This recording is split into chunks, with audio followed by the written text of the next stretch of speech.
Daniel Eduardo Baldi Alfano nació en Colonia del Sacramento el lunes 23 de noviembre de 1981. Desde chico demostró habilidad con la pelota. Era el que todos querían en su equipo en los picaditos en la calle, pero sus padres nunca lo vieron como un futbolista profesional. Ni siquiera él mismo. Le gustaba leer y se volvió fanático de la literatura ya a los 9 años, cuando un amigo le regaló un ejemplar de la colección Elige tu propia aventura. Desde ese momento, los libros fueron tan importantes como la pelota. Se dio cuenta de que podía cambiar las historias como quisiera, eludiendo la rigidez del texto como a los rivales en la cancha. Julio Rivas lo descubrió jugando en Colonia y se lo llevó a Bellavista con el apodo de Pimpollo, desde donde partió a Arabia Saudita para volver a entrenar con Peñarol y de ahí a Plaza Colonia.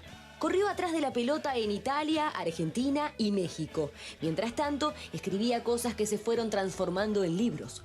Los escritores lo miraban por encima del hombro porque a nadie se le ocurre que un jugador de fútbol lea, y mucho menos que escriba. Los futbolistas también, por el mismo motivo. Sin embargo, cuando la oveja negra del deporte y las letras había vendido más de 25.000 ejemplares de Mi Mundial, que además fue llevada al cine, no tuvieron más remedio que tomárselo en serio. Un día se hartó de los intereses que dominan el fútbol para dedicarse de lleno a la lectura. En pareja con la artista Martina Gadea y padre de 3 hijos, Daniel ha publicado 17 libros reconocidos en toda América y va por el 18º, Vacaciones con mi pelota. Pero esta publicación no se remite al papel, pues al cumplirse 10 años de la Fundación Celeste, de la que además es gerente general, lo acompaña una pelota conmemorativa firmada por los jugadores de la selección, y se realizó también una canción compuesta por Julio Brum y un videoclip que la Fundación Celeste presenta bajo el lema Una opción, deporte y educación. Vacaciones con mi pelota cuenta la historia de Leopoldo, un niño que va a pasar el verano a Colonia, donde se encuentra con sus amigos para jugar al fútbol. Un montón de aventuras se disparan cuando la pelota va a parar a la casa de los vecinos, donde un perro enorme quiere apoderársela, algo que seguramente le sucedió a Daniel y a casi todos nosotros.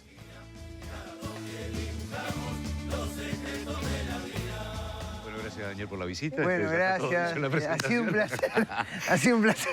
Bienvenido, bienvenido. Bueno. Yo estaba mirando esta presentación y creo que ya habíamos hablado de este tema, ¿no? Nosotros somos, o por lo menos uno, de la época donde se caricaturizaba al jugador de fútbol, bueno, hablando en una especie de subcódigo. Y se realizó... No, ya está, gracias por la presentación, en serio, muchas gracias. Donde se hablaba en aquel subcódigo de las clases bajas, ¿verdad? Lo caricaturizábamos mucho de esa manera. De alguna manera vos rompiste con ese paradigma y quizás hay más de los que no sabemos, ¿no? Sí, y rompí sin querer. De hecho, lo rompí en Colonia cuando iba a la escuela. A mí me encantaba jugar a la pelota. Era como un sueño lograr ser jugador de fútbol profesional. Y por suerte, en mi casa me dijeron, seguí jugando a la pelota, pero nunca vas a renunciar al estudio. Y es más, ponete a leer, me fomentaban la lectura.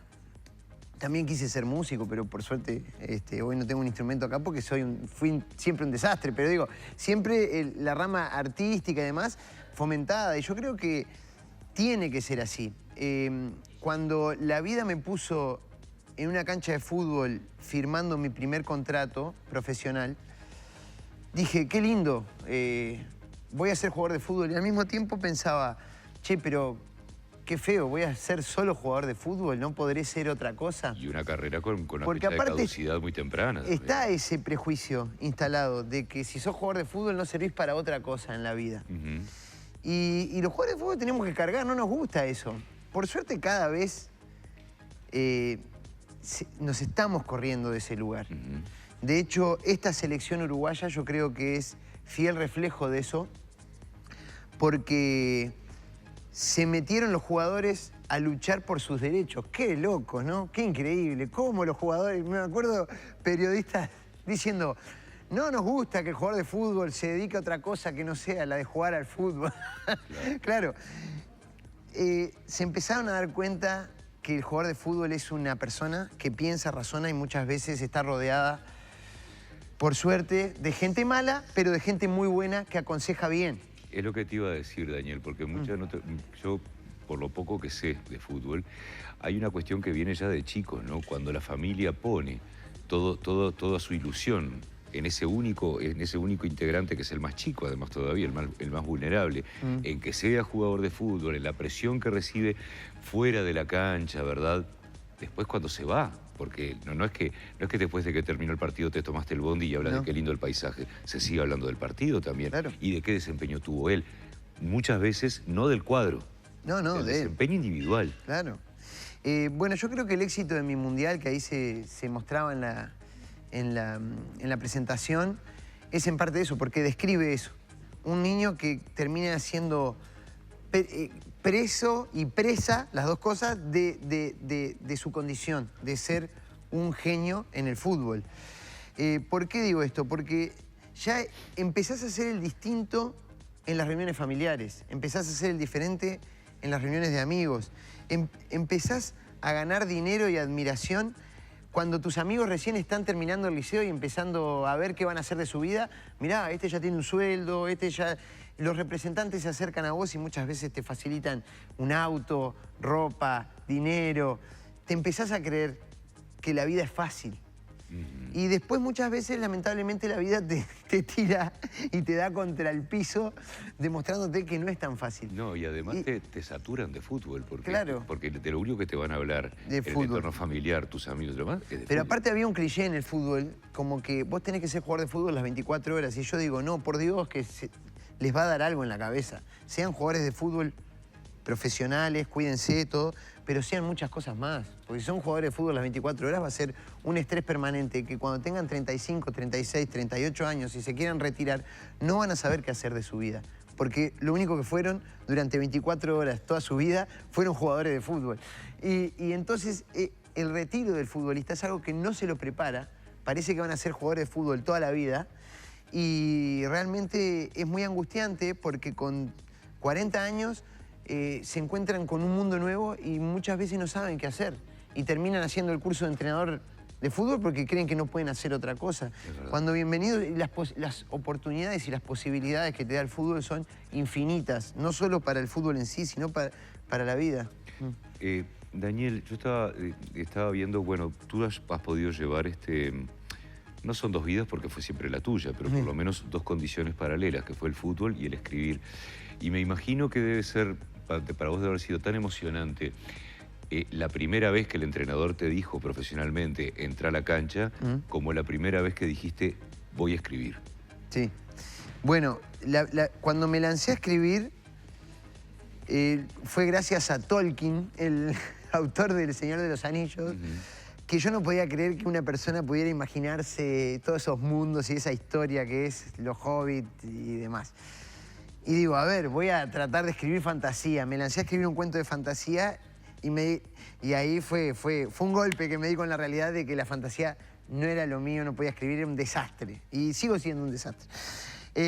Pero me di cuenta de algo muy revelador también. Me gustaba escribir, me gusta escribir. Si no publicara ningún libro, como me pasó antes de la primera publicación, que fue La Botella Fútbol Club en el 2006, yo ya hacía 10 años que venía escribiendo.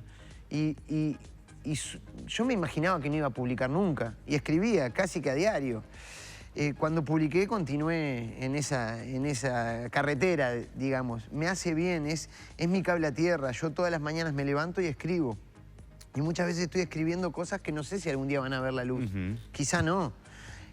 Tengo la suerte de que me va bien, de que publico año a año, pero ya te digo, me siento libre y utilizo el fútbol para abordar cualquier temática y cosas mucho más complejas de la adolescencia, de la vida, que muchas veces no tienen ni siquiera mucha relación con el fútbol, pero me sirve como atajo para abordar esos temas. Tengo mi nicho, como quien se dice. No, y además has tenido el privilegio de ser testigo y protagonista de lo que es el fútbol, ¿verdad? Sí, lo conozco de adentro. Vos, a veces cuando una persona, esto es una cosa que se defiende mucho acá en este programa, cuando una persona tiene cultura, tiene herramientas para manejarse en la vida, para manejar las frustraciones, para manejarlo. Pero de pronto, y estoy adivinando, vos tuviste compañeritos y compañeros después que no sabían manejarlas porque justamente estaban siendo, entre comillas, programados para ser jugadores de fútbol, Sí. en esa falsa ilusión de llegar, y que llegar no es llegar estamos hablando de Suárez, estamos hablando de Messi, no, ese es el llegar, no otros Claro. llegar que de pronto pueden ser más realizables. Y ese problema que tocás fue lo que a mí me llevó a dar un paso al costado en el fútbol, porque yo estaba en una situación en los equipos que mis principios y mi ideología me llevaba a que si vos me debés el sueldo, yo tengo la mutual para ir a reclamar. Ujú. Entonces voy, reclamo y vos me puedes deber hasta 3 meses de sueldo, que si yo te hice reclamos, ya el cuarto no lo puedes deber, tenés que pagar o no te puedes presentar. Entonces yo iba y hacía los reclamos. Los dirigentes no les gustaba que yo hiciera los reclamos, porque era como apretarlos para que pagaran el sueldo. ¿Cómo? Obvio. Y entonces mis compañeros, yo les decía, che, hicimos 2, 3 el reclamo, ¿por qué no vamos los 30 a hacer el reclamo? Y muchos de esos me decían, no, porque si hacemos el reclamo, después viene la represalia, el año que viene no me renuevan el contrato. Entonces quedaba en el medio yo desde luchar por los derechos, por lo que tenemos, y después meterme en la cabeza del jugador y en la vida privada del jugador de decir, bueno, él realmente depende de esto para tener trabajo hoy y mañana, si no, no va a saber qué hacer, y donde lo dejen libre, siempre juegan con eso. Entonces llegó un momento que me estresé de tal manera que dije, hasta acá llegó, me voy, gracias por todo, y di un paso al costado, y gané calidad de vida, gané mucho más tranquilidad. Y nosotros ganamos un escritor. Porque Daniel Baldi está presentando Vacaciones con mi pelota. Ya la trama del libro no la vamos a repetir porque se tiró la presentación de esta nota, pero sí me interesa destacar un par de cosas. No solamente es un libro. Acá hay 2 cosas que parecía que podrían ser antagónicas de alguna manera con todo lo que hemos hablado este rato. Me esfuerzo por unirlas. El hombre es porfiado y las Soy une porfiado. porque tenemos... Contanos de qué va el paquete que podemos hacer. Bueno, la hago breve. Época de pandemia, todo lo que íbamos a hacer con la fundación, Bloom, se cayó. Y yo hacía un tiempo que había escrito esta historia de un niño que tiene una pelota, que la ama, que un día va a ver el entrenamiento de la selección nacional, los jugadores se la firman, se vuelve, se va de vacaciones a Colonia, está un día en la casa que alquilaron con los papás, jugando en el fondo de la casa, patea mal, la tira para la casa del vecino. La va a buscar y queda atrapado entre un mastín napolitano y un paredón. Y empieza a ver que el mastín napolitano en cualquier momento zafa y se libera y lo come. Entonces es un duelo psicológico, pero aparte de ese mojón en su vida, le sirve para un montón de otras cosas. Tenía la historia, la mostré, gustó. Digo, ¿por qué no le damos vida a la pelota y festejamos los 10 años en un pack? Deporte y educación. Les gustó a todos. Julio Brum lo leyó, hizo esa canción. Bauzá lo leyó, dijo, lo quiero apoyar. Robert Silva, Yamandú Orsi, todos creemos y estamos convencidos de que el fútbol es una herramienta ideal para cosas mucho más importantes que el fútbol. Y no hay deporte sin educación, como dice Godín, ni educación sin deporte. Así que bienvenido sea este pack. Cómprenlo, estarán ayudándonos a todos los proyectos que tenemos. Tengo una última pregunta antes de despedirte, Daniel. Cuando vos sos niño, y tenés una pelota firmada por jugadores que vos admirás, ¿esa pelota se pone en exhibición o se homenajea a los jugadores pateándola? Qué tema, ¿eh? ¿Qué harías vos? Un poquito y un poquito. La patearía hasta ahí. La usaría, la limpiaría. Hay tips en el libro, En el libro de cómo cuidarla. Cómo cuidar esta pelota. Y ojo si hay un perro al lado. Daniel, un placer como siempre recibirte. Igualmente, muchas gracias. Seguimos adelante con La Mañana en Casa, por favor.